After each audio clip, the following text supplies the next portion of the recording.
You're done? Yeah, because it is sweet, but I got work to do here really quick. I have some work. You don't have paper? Oh. Yeah. Hey, don't spray Move on it. Move it over.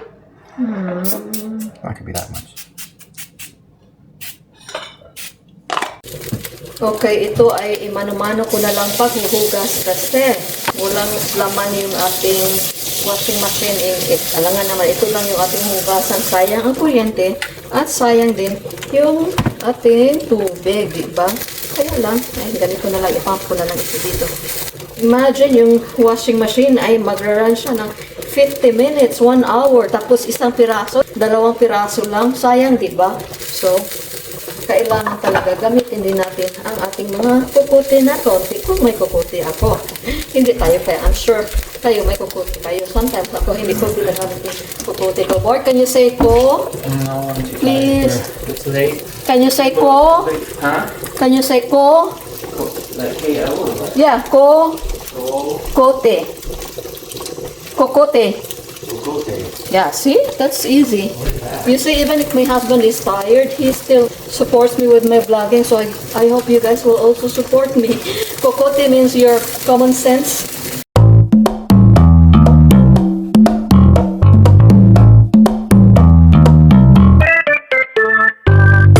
Mano-mano sa atin nga sa ilog na tayo naglalaba. Tapos pagdating na dito sa Amerika, arte na. Hindi na marunong maglaba. Kasi naka-washing machine na. Ay, nako. Huwag tayong masanay sa mga luxuries in life kasi pag mawala ito lahat in Jesus' name, o di balik tayo sa wala. Oh, may hirapan na tayo. Bumalik kasi hindi natin sinasanay ang sarili natin sa hirap, di ba? Yan yung buhay. Parang gulong. Gulong ng palad ang buhay ay... Oh, di ba? Gulong ng palad. Teka, bakit napuputol yung ulo ko? Parang napuputol yung ulo ko. Kasi hindi naman makita yung ginagawa ko pag ini-include ko yung ulo ko. Hirap talaga ng buhay dito. But wow, kita naman yung chan ko. Ay, nako. Ay, pasensya na guys. Kasi wala lang talaga akong makontent ngayon. So, kahit na paglalaba, ginagamit ko na rin. Kasi sayang naman pag may manunood, di ba? But guys, please, paki-ask ng favor. Kung pwede, i-share nyo sa mga friends nyo, like, copy and paste, and i-message nyo sa friends nyo na, hey, may kaibigan ako ditong Pilipina na nagmamakaawa. Kung pwede, panoorin mo at mag-comment ka kasi, grabe, almost 3 years na siyang nagpa-vlog. Tapos, wala pa talaga siya na monetize. Oh. What? Pausing all kinds. Look at that. That's not good. It's okay. Oh my. Hey, don't move it. Yeah. You're getting flooded. It's flooding all over the place. Yeah, That's it's not flooding all over the place. That's the way it is. That's not supposed to be. Come on, Corey.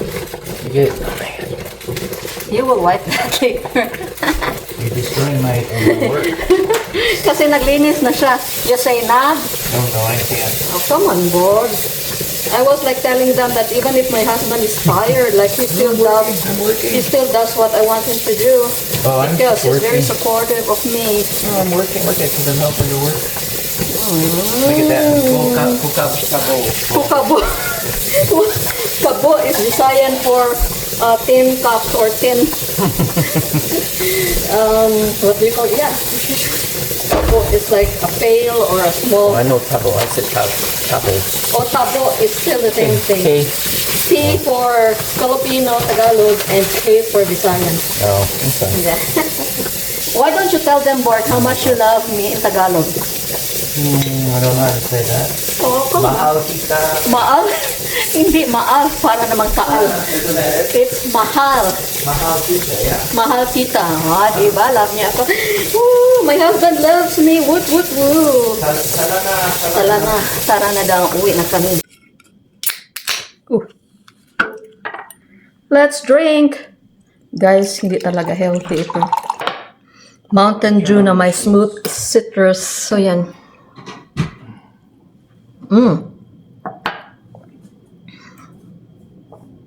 So, ano ba yung good news ko? Thank you, Lord. First is, I would like to thank God for finally hearing my prayers this year. Since February, puro na lang stress yung napifeel ko and Behind the scene, palagi po akong umiiyak dahil sobra yung stress taga dito na. Yung stress kaya obvious na yung mga ano ko. But anyway, so good news is, nagproblema ako doon sa part ko na minana ko doon sa aking mga, galing sa aking mga parents, yung share ko.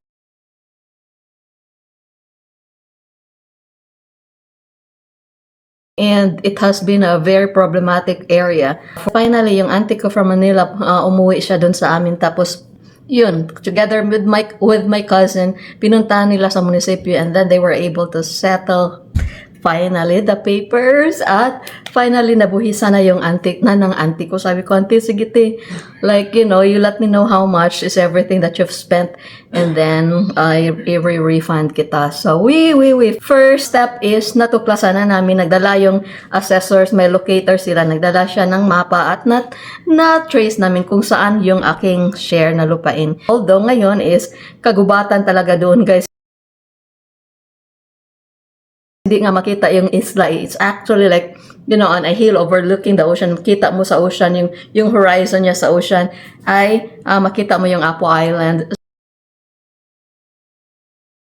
Thank you, Lord, for that. Thank you, Father God. You see, God answers prayers in His own right time. And number 2 is, yung aming pusa, nag-chemotherapy na siya and so far so good. So he's still eating, although slow, and he's a little bit lethargic, but it's just steady. Steady lang talaga yung sitwasyon niya. You're still alive. I'm gonna water the plant here. Hello, bathroom. And there was light. Dalawang araw ko hindi nakapunta dito, so kailangan mag-water talaga.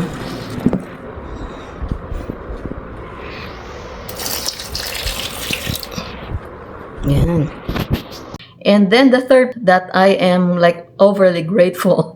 So salamat po Panginoon is yung sister ko nakalabas na mga 2 weeks ago, nakalabas na siya from the hospital, guys. Ang laki-laki ng kanyang bills. Oh my goodness. So the good thing here in America is pag hindi ka maka-afford, mataas yung ano mo is you can apply for financial assistance. So yan, sinabi ko sa kanya mag-apply siya ng financial assistance. At ito ay malana. So gagamitin natin ito doon sa kusina. I still have to. Oh, okay. Ipo-fold ko na lang ito. Kasi meron pala kaming bagong mga towels dyan. So, ipo-fold ko ito. Tapos, ilagay ko. Oh, dito.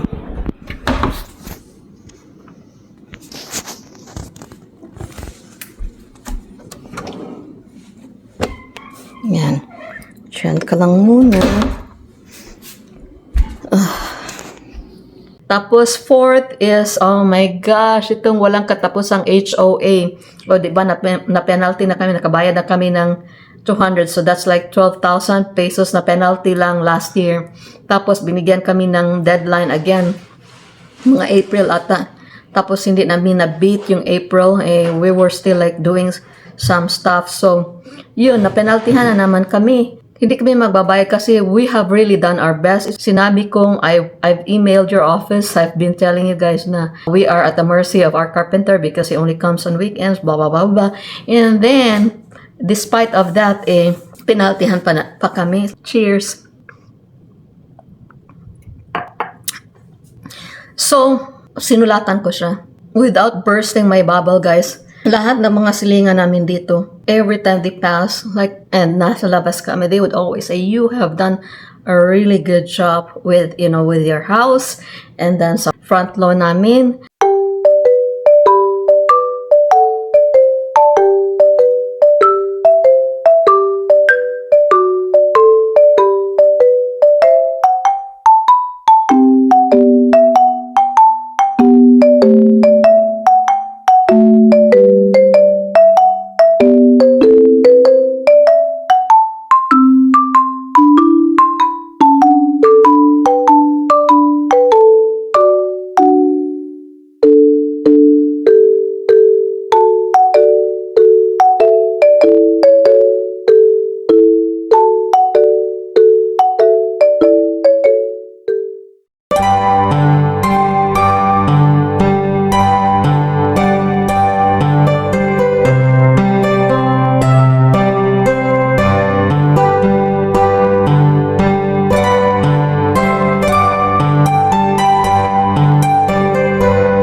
So, ditong banda ko tinanim yung very first rose tree.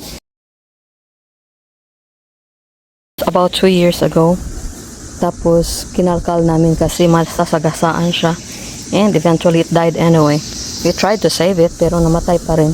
But anyway, tingnan natin ang ating mga roses na tinanim. Tingnan yung asawa ko.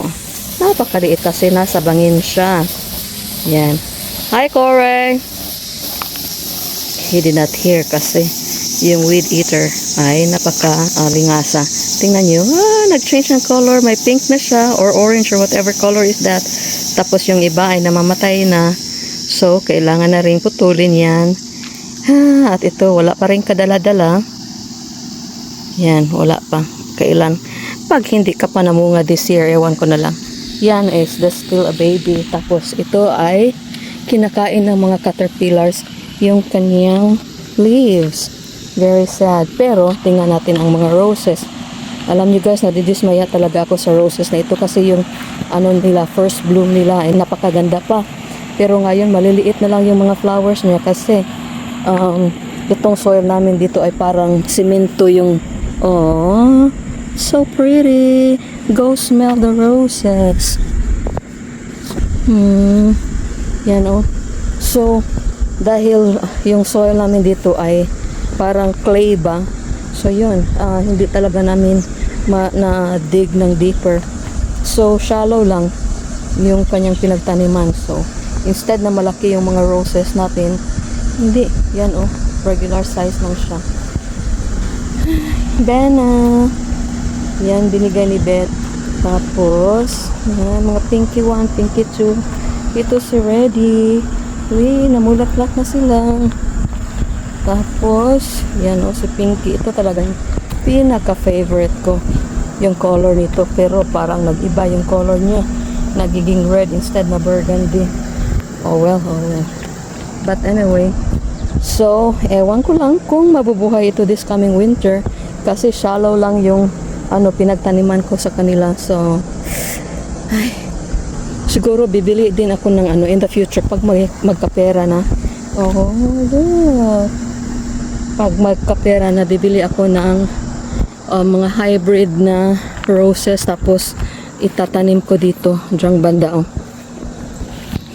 Pero syempre kailangan ay mag-rent tayo ng auger para malalim talaga yung pag-anuhan. I really have to dig deep para sagana yung niya, yung roots niya na makapag-ikot-ikot sa kanyang pagkalalagyan. Tama ba yung sinasabi ko? But anyway, luto muna ako. Kita niyo naman, di ba, kung paano ko dinisign yung aming exterior pasad ng bahay, yung color ng aming sidings. In fact, guys, may silingan kami dito na kinopya. Kinopya niya yung aming color ng aming bahay kasi nung dumaan siya dito, sabi niya, oh, I love that color. Anong pangalan ng color niyan? Parang midnight blue. No, not midnight blue. Nakalimutan, marine midnight blue. Tapos sabi niya, I love that color. Nako! After that, after ilang weeks, nakita namin nung dumaan kami sa kanila, teka lang ha, hindi talaga ako mapakali sa uba na ito. Yan. After several weeks, nung dumaan kami sa kanila, nako, may different paint na sa nila, sa dingding nila na different kinds of color na yung hue ay ganito, na blue, dark blue, a little bit lighter blue, bluish gray blue, yung mga ganun ba? So nakakatuwa na, you inspire other people to copy. Twice na ito guys na kinopya yung style ng bahay ko. Doon din sa Pilipinas, yung aking interior design as in exactly the same. May nagkopya din. My gosh, may na-build siya na bahay. Tapos yung countertop ko, yung breakfast bar ko,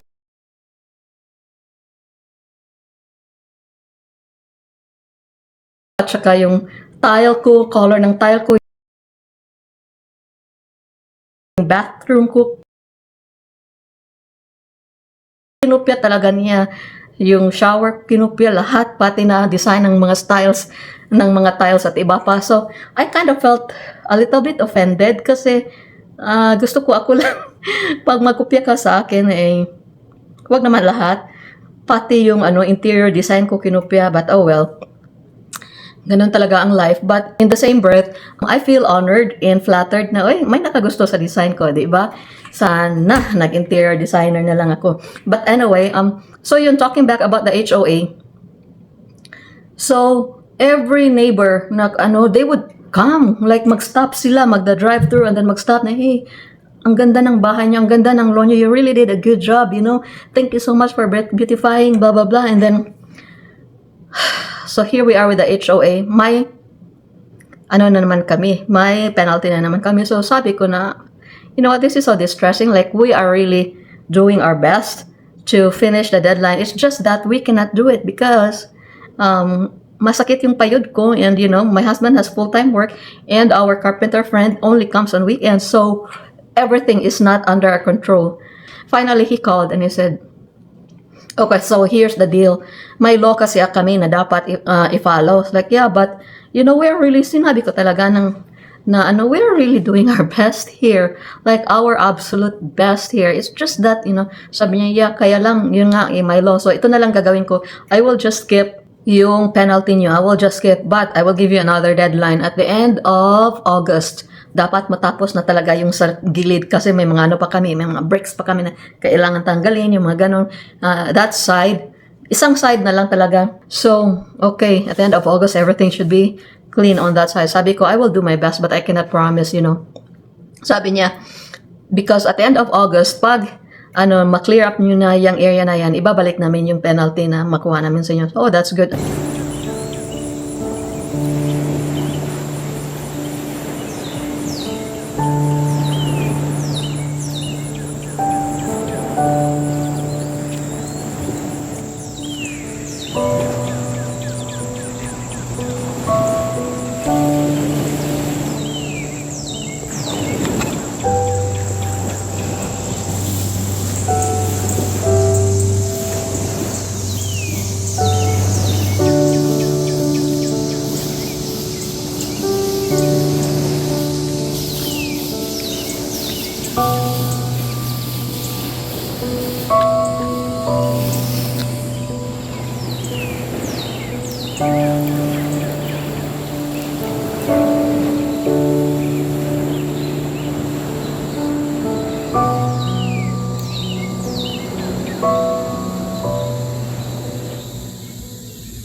Sabi ko, how about our performance bond?